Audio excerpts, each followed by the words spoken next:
Bugünkü çalışmamızda yapacağımız pançonun bitmiş hali bu arkadaşlar. Bakın cep kısmına düğmeleri diktim. Yanlarda düğmelerimiz var. Şu şekilde kol yeri.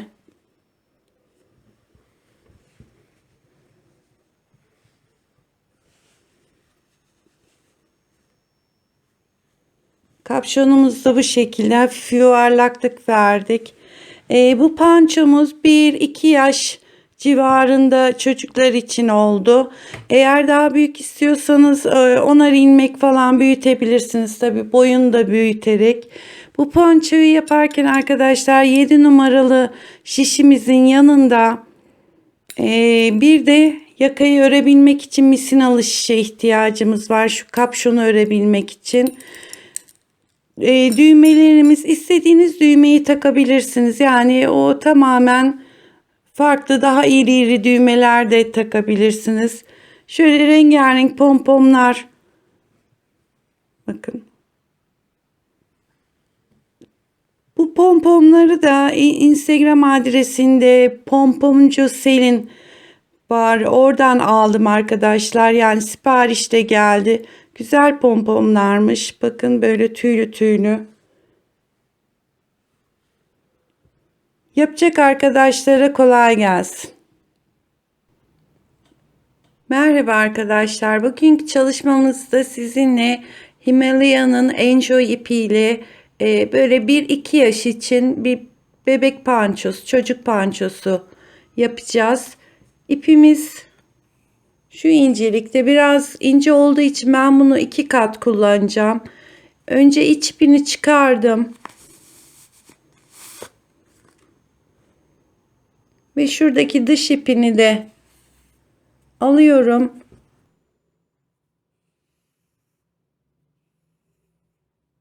Şu şekilde 2 kat olarak kullanacağım. Şiş numaram da 7.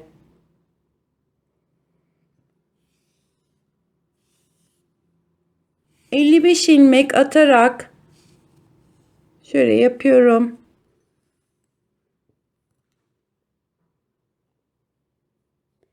Şişimizi 55 ilmek atarak başlayacağız.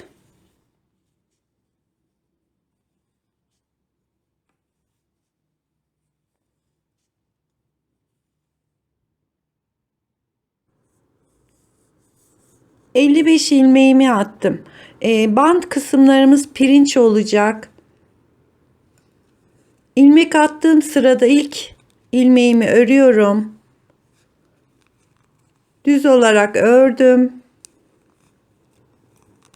İkinci ilmeğim ters. Düz, bir ters bir düz olarak bütün sırayı tamamlayacağız.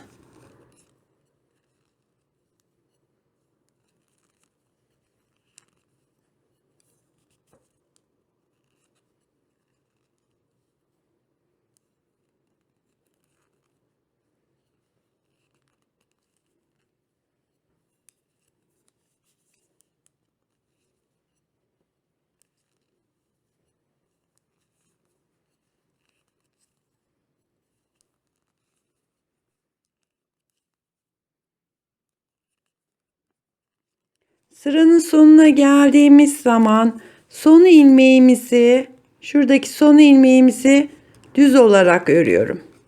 Düzle başladık, düzle bitirdik. Böyle yaparsanız arkadaşlar hiç pirinci karıştırmazsınız. Tekrar arka tarafına döndüm. İlk ilmeğimi yine düz olarak öreceğim yönde boşaldım. İpimi çeviriyorum. İkinci ilmeğim ters. Üçüncü ilmeğim düz. Zaten şurada gördüğünüz düz ilmeğin üstüne ters yapıyoruz. Ters ilmeğin üstüne düz olarak örüyoruz. Yani her sıra ilmeklerimizi çevireceğiz. Düz gördüğümüz ilmeklerin üzerine ters, ters gördüklerimizin üstüne düz olarak örgümüzü bir ters bir düz olarak devam ediyoruz.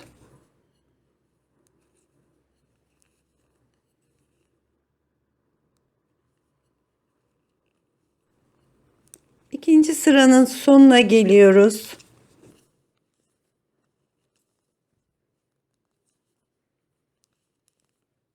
Son ilmeğimi yine düz olarak ördüm. Üçüncü sıraya başlarken yine ilmeği düz örecekmiş gibi alıyorum ve ipimi çeviriyorum. Ters ördüm. Üçüncü ilmeğim düz. Bu şekilde pirinç örgümüzü alt bantını 11 sıra olana kadar, şimdi 3. sıradayız. 11 sıra olana kadar pirinç örgüsüne devam edeceğiz. Alt bantımız bitti. Şimdi başta 8 ilmek ve sonunda 8 ilmek yine pirinç olarak devam edecek. Aradaki ilmeklerimiz düz örgü olarak devam edecek. Yani ilk 8 ilmeği yine pirinç olarak örüyoruz. İlk ilmeğimi düz olarak aldım. 1 2 3 4 5 6 7 8 8 ilmek pirinç yaptım. Terse bitirdim. Yani 8. ilmeğim ters ilmek. Şimdi bu aradaki ilmeklerimizi sonunda 8 ilmek kalana kadar düz örgü olarak örüyoruz.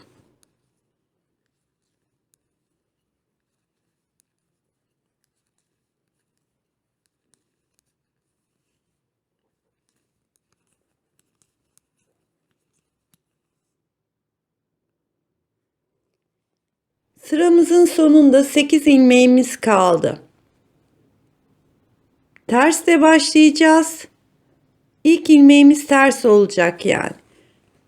İpimi çevirdim kendimden tarafa. Tersimi ördüm. 1 2 3 4 5 6 7 ve son ilmeğim düz olarak ördüm. Arka tarafına geldiğimiz zaman yine düz olarak ilmeğimi şişime geçirdim. İpimi çeviriyorum. İkinci ilmeğim ters. Üçüncü ilmeğim düz. 4 5 6 7 8. ilmeğim ters. Bu aradaki ilmekler de ön tarafta düz ördüğümüz için arka tarafını ters olarak örüyoruz.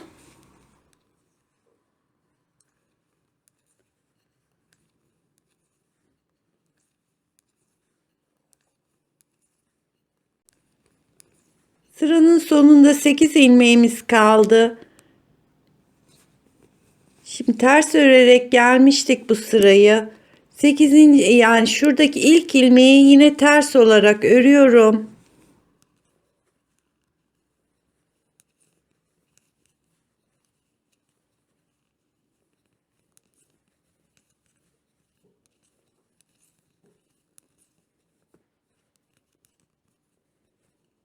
Sekizinci ilmeğim düz. Ön yüze geldik. Yine düz olarak ilmeğimi alıyorum. İpimi çeviriyorum. İkinci ilmeğim ters. 3 4 5 6 7 ve 8. ilmeğim ters. Diğer arada son sıranın sonunda 8 ilmek kalana kadar aradaki ilmeklerimizi düz örgü olarak devam ediyoruz.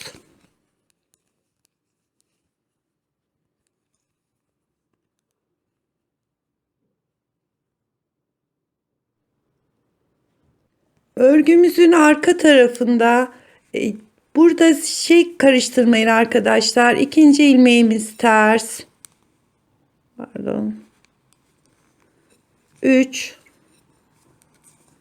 4 5 6 7 ve 8. ilmeğimiz ters ve ters olarak devam ediyoruz örgümüze.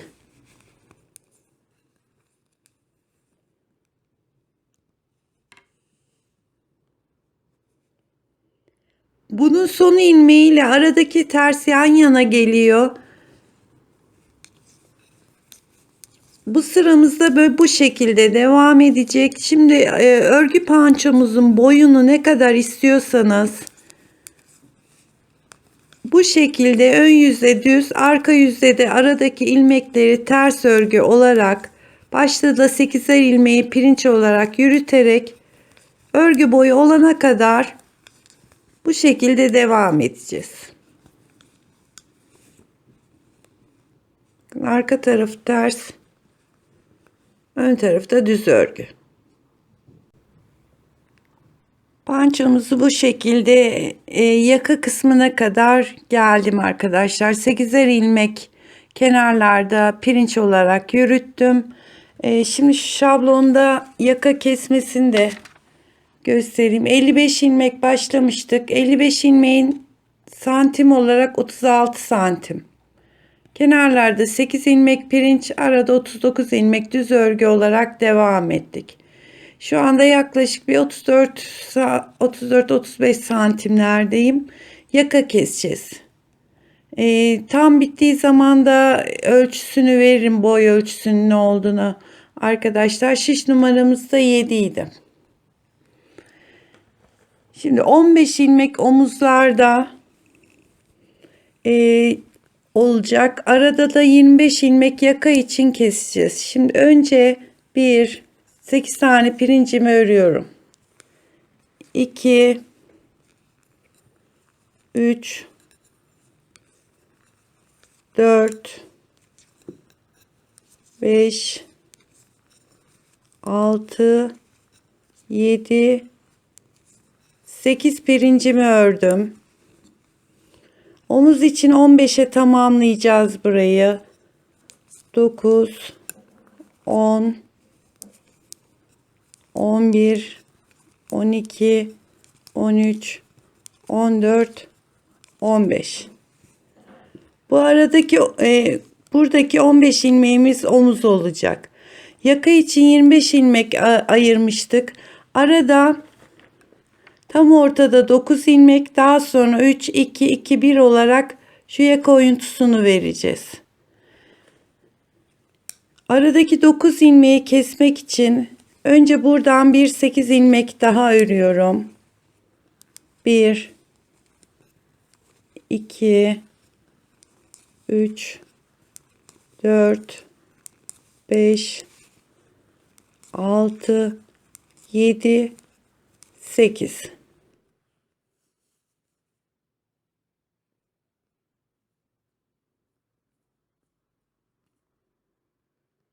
Toplamda 23 tane ilmek örmüş olduk. Şimdi 9 ilmek kesiyorum.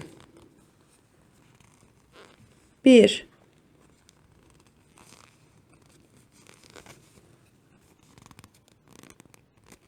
2 3 4 5 6 7 8 9. 9 ilmeğimizi tam ortada kestik. Şimdi diğer omuz başına kadar örüyoruz. Burada da 23 ilmeğimiz kalacak.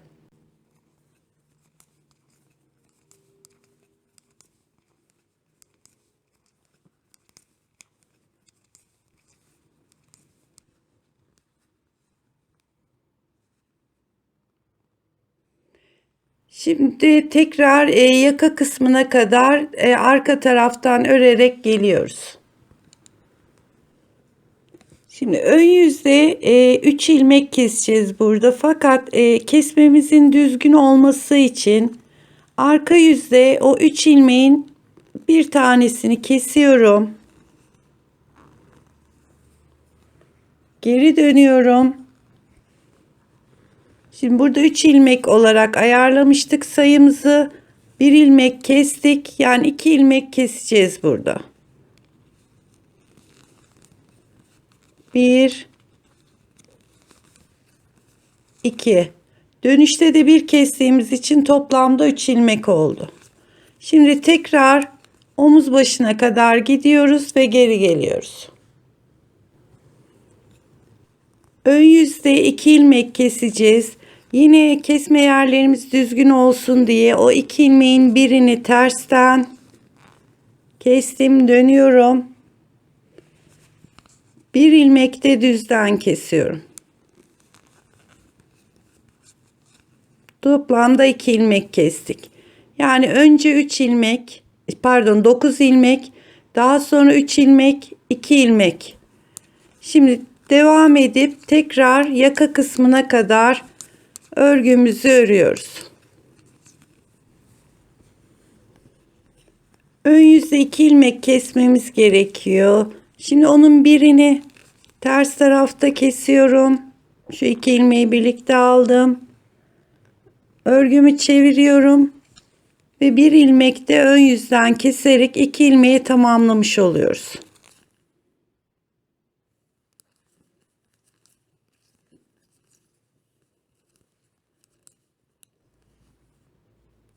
Son bir ilmeğimiz kaldı kesilecek. Onu da böyle tersten kesiyorum ve bütün kesmelerimiz bitmiş oluyor. Ön yüze döndüm. Bu arada 9 3 2 2 1 keserek sol taraftaki kesmemizi bitirdik. Şimdi bir sıra sadece gidip geleceğim.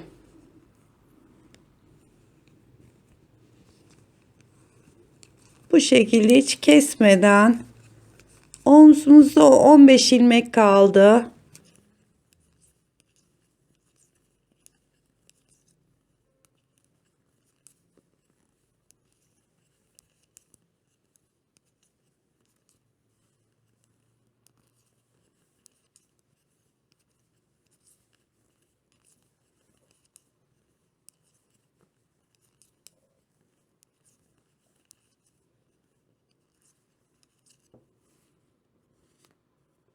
Tekrar yaka kısmına kadar gelip ipimi keseceğim burada arkadaşlar. Diğer tarafa bağlayacağım.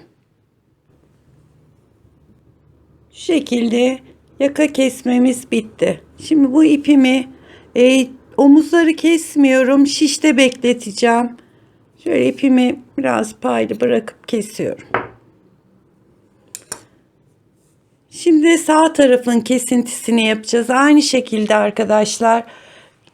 Ortada 9 ilmek, sağda ve solda 3'er ilmek, 2 2 1 olarak tamamen yakanın oyuntusunu bu şekilde bu sayılara göre kesiyoruz. Şimdi örgümü çevirdim. Arka tarafta kalmıştık çünkü.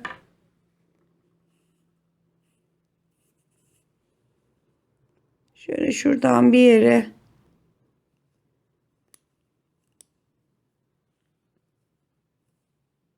ipimi bağladım.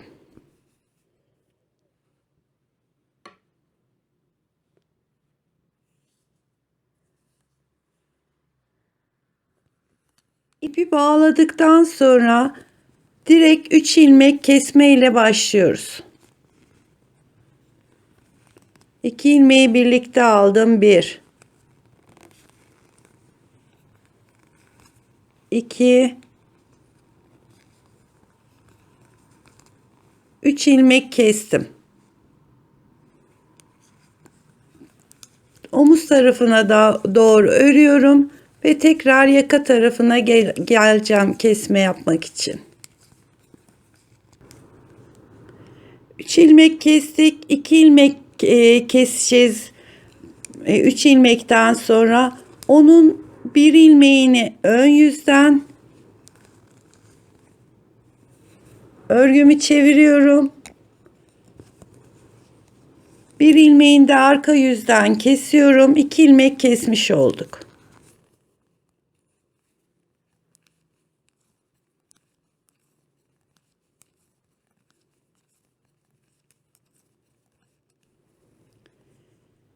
Üç, iki kestik. Tekrar 2 kesmemiz gerekiyor.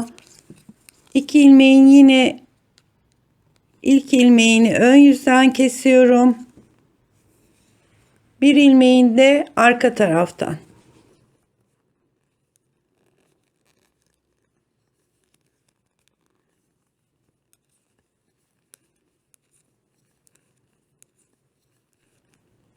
Son bir ilmek kesmemiz kaldı. Onu da ön yüzden kesiyorum. Pardon, şöyle kesiyorum. Ve bitti. Yaka kesme. Şimdi bir sıra omuz başına doğru gideceğiz.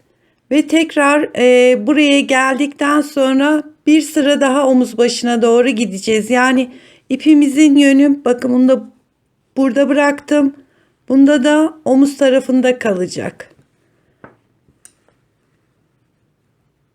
Yani 3 sıra daha öreceğiz sağ tarafı. Bitmiş olacak. Bu omuzdaki ilmeklerimizde 15-15 olarak bekleyecek. Şişimizde arka tarafı öreceğiz.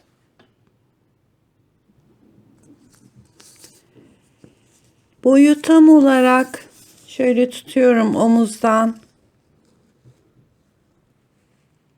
40 santim oldu. Arkayı da tam 40 santim ördüm. Yani omuz kesmesi falan olmayacağı için tam eşit olacak şekilde arka parçayı da 40 santim olarak ördüm.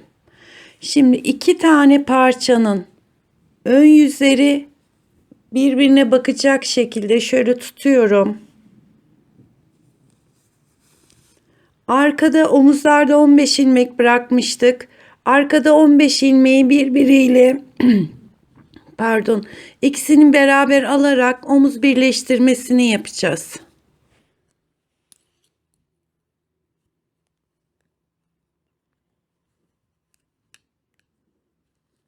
2 ilmeği aldım ve kestim. Tekrar 2 ilmeği birlikte alıyorum, kestim. Daha sonra ilk ilmeğin içinden geçiriyorum.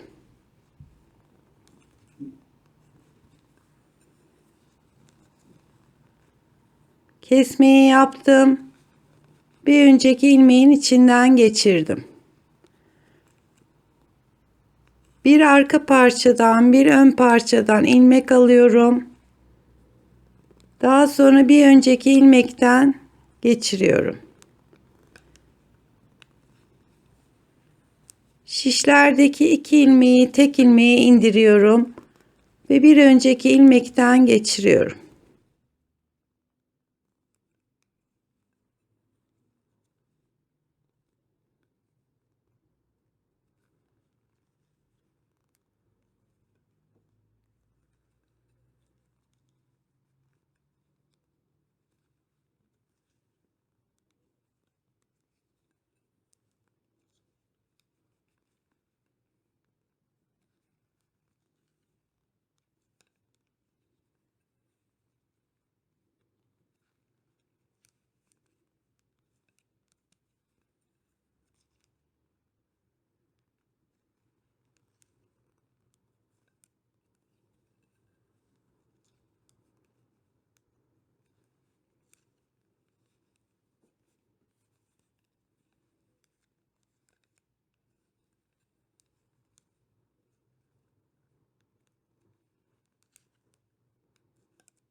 Bu da bakın bir ilmek kaldı. 15.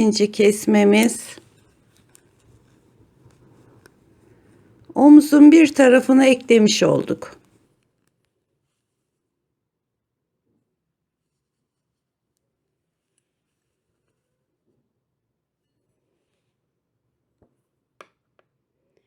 Şimdi sol başta da 15 ilmek kalana kadar bu aradaki 25 ilmeği ense için kesiyoruz. Tabii örgümüz ters olduğu için ters olarak kesiyorum.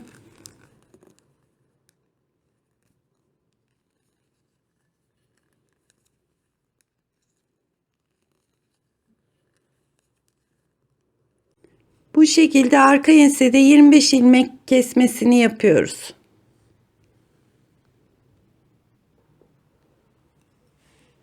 Arka ensede 25 ilmek kestim. Omuzlarda 15 ilmek kaldı. Şimdi diğer ön parçanın omzunu alıyorum. Omuz parçasını. Zaten 15-15. Aynı diğer tarafta yaptığımız gibi burada da kesme işlemini yapıyoruz.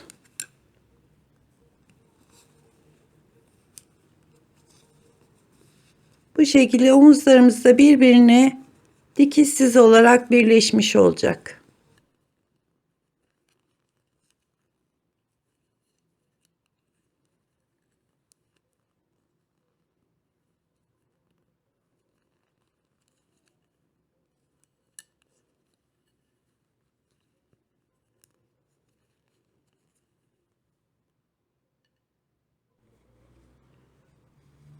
Omuz birleştirmelerimiz bu şekilde oldu.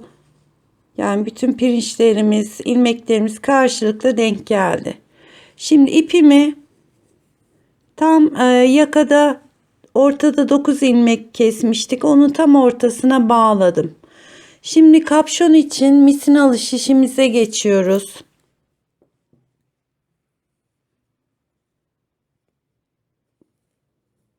Yakanın tüm çevresinden ilmek çıkaracağız. Önce şuradan bir taneyi tığla aldım.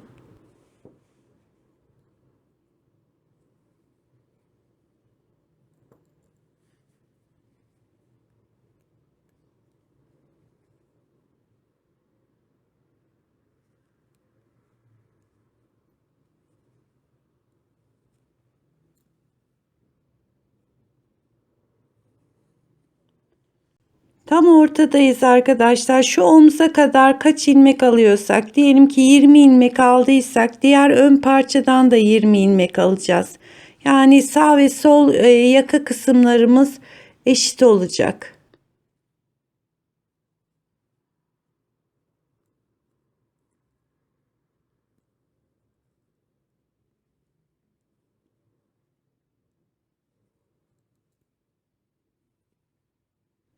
Evet, bu şekilde bütün yakanın etrafından ilmeğimizi çıkartalım.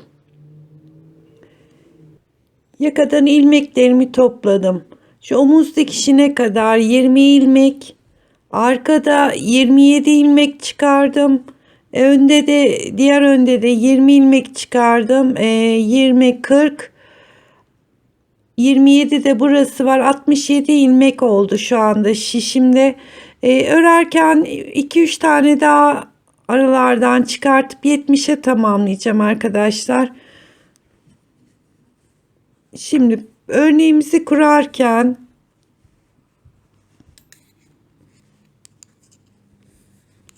yine buradaki 9 ilmeğimiz pirinç olarak gidecek. İlk ilmeğimi yine düz yaptım.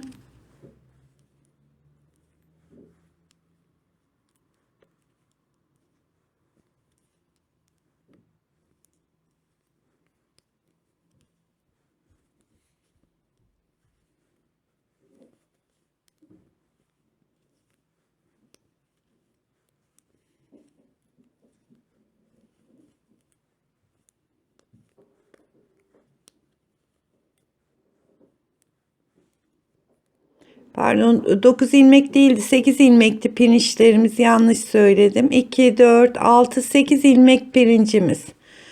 Aradaki ilmeklerimizi ters olarak öreceğim. Ama mesela bir ilmek şuradan bir çıkartayım. Bir ilmek de arkada bir yerlerde artırma yapacağım.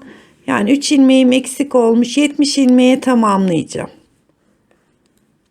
Bütün ilmeklerimi ters örüyorum.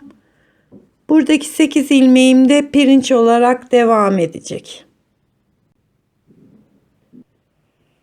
Kapşonu da ördüm arkadaşlar. Artık azaltmasına geldik. Ben şöyle bir santim olarak vereyim.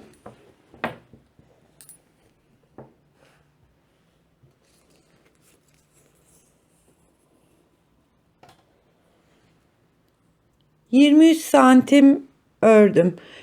Şişimizde şu anda 67 ilmek yakadan çıkarmıştım ama birer tane de aralardan alarak 3 ilmek aldım, 70'e tamamladım. Şimdi tam ortadaki sağdan 35 ve soldan 35 ilmeğimize işaretlerimizi koyacağız.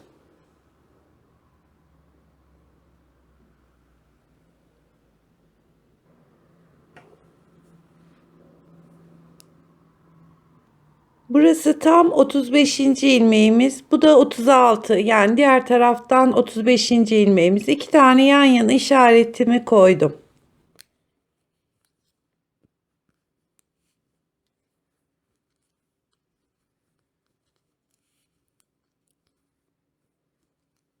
Evet, ilk işareti koyduğum ilmeğin hemen sağındaki ilmekle beraber ikisini sağa doğru kestim. Ve diğer işaret koyduğumla bir yanındakini beraber keseceğiz. Ama şöyle ilmeklerimi düzeltiyorum. Ve kestim. Örgümü düz olarak devam edip tekrar tersini örüyorum.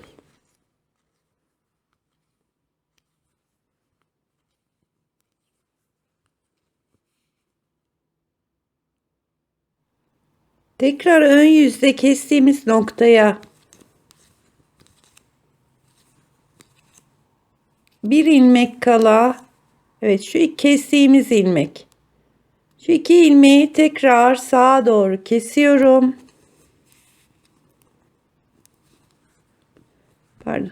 Diğerini ilmeklerimi düzeltiyorum ve sola doğru kesiyorum. Bu arada iki ilmek şerit halinde bir müddet gidecek. Her ön yüzde birkaç kere böyle bir kesme yapacağız. Bu da kapşonu bitirmeden önce bize bir köşe arkada yuvarlak olmasını sağlayacak. Ama sivri isteyenler direkt dümdüz olarak bitirebilir kapşonunu. Bakın bu şekilde. Şimdi ikinci kesmeyi yaptık. Böyle bir devam edelim. Ben tam sayıyı söyleyeceğim arkadaşlar, kaç kere kestiğimizi. 5 kere kesme yaptım arkadaşlar. İpim kalın olduğu için. Eğer sizin ipiniz daha ince ise burayı 7-8 kere yapabilirsiniz. Bu kapşonu da illa pançoda değil. Hani çocuk hırkalarında, başka yaptığınız kazaklarda falan da kullanabilirsiniz. Yani şurada bir müddet şöyle içeri doğru kesme yaptım. Yani şurayı yuvarladım.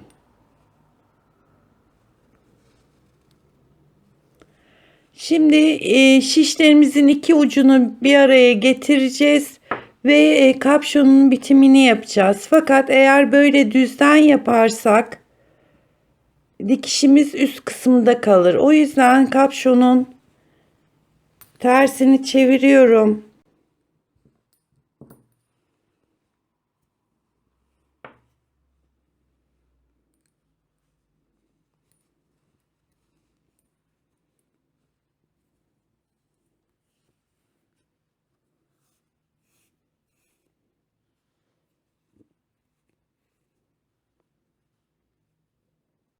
Şurada misranın fazlalığını da çekeyim arkadaşlar. İki ucu birbirine gelsin.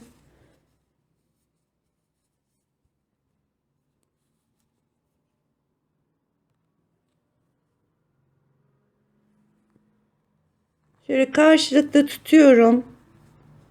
Bir bu şişimizden bir diğerinden alarak kesme yapacağız.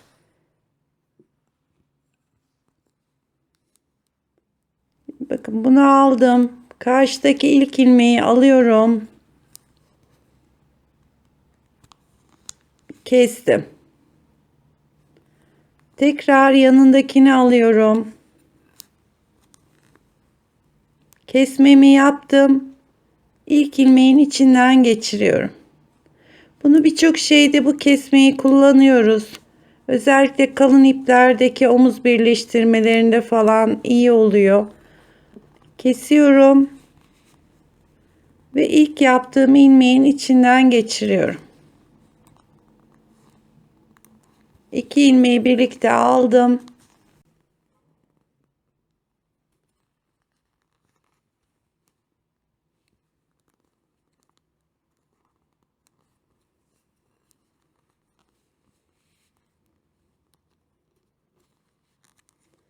Sayılarımız 35-35'ti.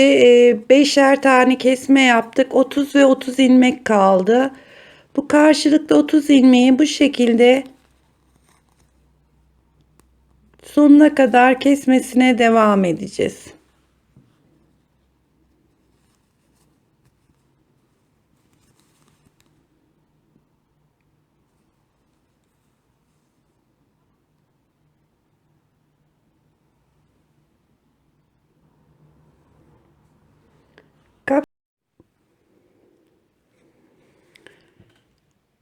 Cep kısmında 23 ilmekten şöyle 26-27 sıra kadar ördüm.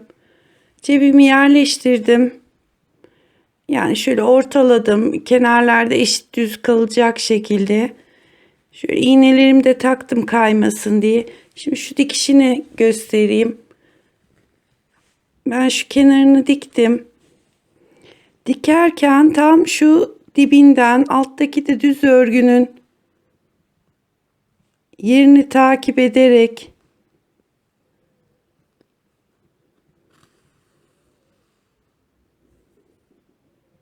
şöyle kenarından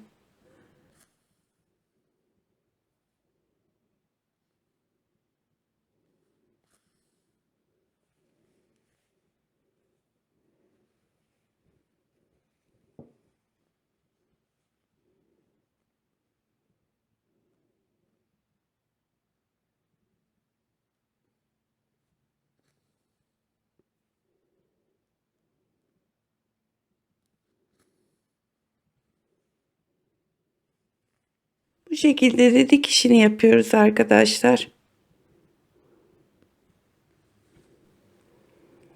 Cebin dikişini bitirdikten sonra hatta şu iğnelerimi çıkartayım.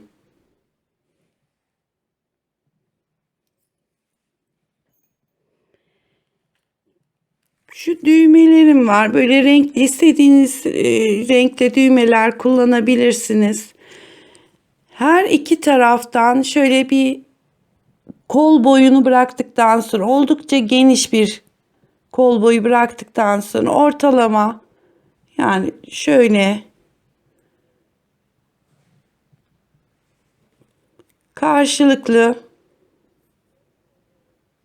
düğmelerimizi dikeceğiz. Düğmeleri dikerken her iki katı birden. Mesela bir tanesini beraber dikelim.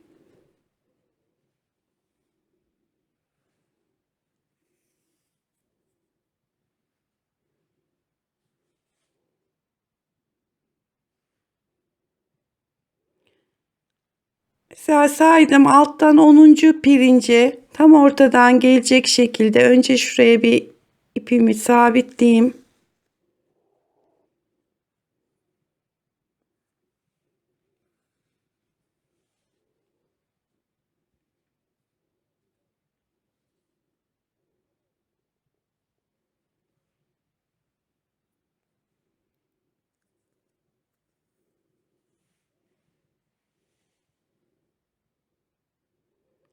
Tam iki katını birden arka tarafı da çekiyorum.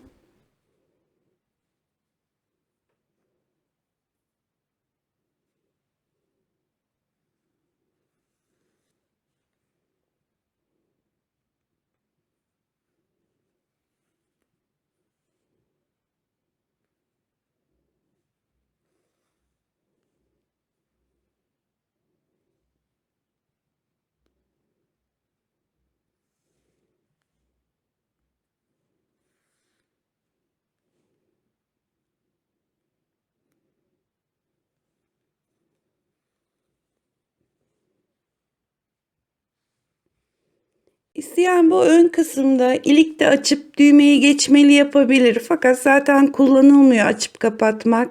O yüzden direkt düğmelerinizi böyle üstüne dikebilirsiniz. Yani şu iki parçayı tutacak şekilde bütün düğmelerinizi yerleştirebilirsiniz. Kol boyu genişliğinizi istediğiniz kadar bırakabilirsiniz. Hatta düğmelerin içinden şöyle pakette minik minik süsler çıktı. Bunları da cebin üstüne birkaç tane böyle dikeceğim.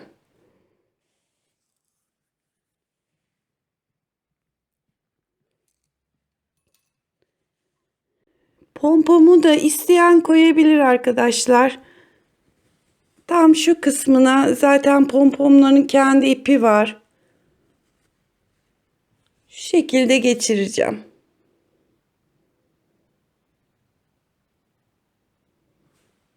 Ve pançomuz bitmiş olacak. Yapacak arkadaşlara kolay gelsin.